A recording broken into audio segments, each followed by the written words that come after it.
Comment? S'il est juste sanglé, ça devient du chargement. Transporté. C'est justement, j'y arrive. Aujourd'hui, ces véhicules sont souvent fixés définitivement sur des remorques porte-bateaux. J'essaie d'avancer parce que voilà, il y a quand même des choses à faire, à parler. Le certificat d'immatriculation d'origine n'est donc plus valide, c'est ce que je viens de vous dire. Le véhicule est verbalisable pour transformation notable non déclarée.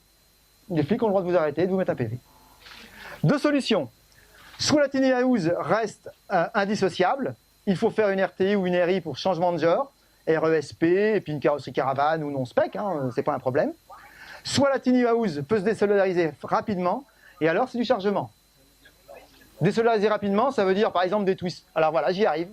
Voilà un exemple. Alors c'est pas pour une tiny house, c'est pour un porte-bateau.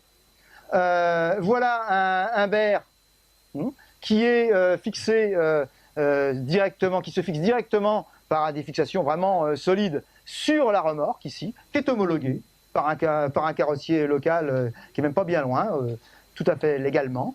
Et là dessus, là on y a mis un bateau, donc il a été homologué remorque porte-bateau, pas de problème. Il aurait pu être mis en remorque non spec si on voulait, parce que sur le plateau, on aurait pu y mettre ce qu'on voulait.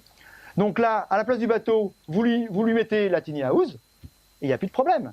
Parce que là, la tiny house, là ici, la tiny house, elle est en utilisation classique, avec la maison, vous êtes sur place, la remorque est vis-à-vis à côté. Et là, eh ben, la tiny house, elle est fixée tout à fait complètement, c'est du chargement, et je me transporte avec ma tiny house, c'est du chargement, c'est pas un problème. Donc le vélo peut taper dans la vitre, il n'est pas guillotiné.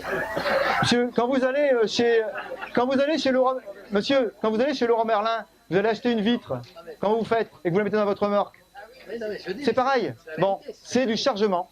Non mais attendez, il y a une différence entre un chargement qui n'est pas prévu d'être en permanence sur un véhicule, et puis quelque chose qui est fait d'être en permanence de dessus. C'est pas la même chose.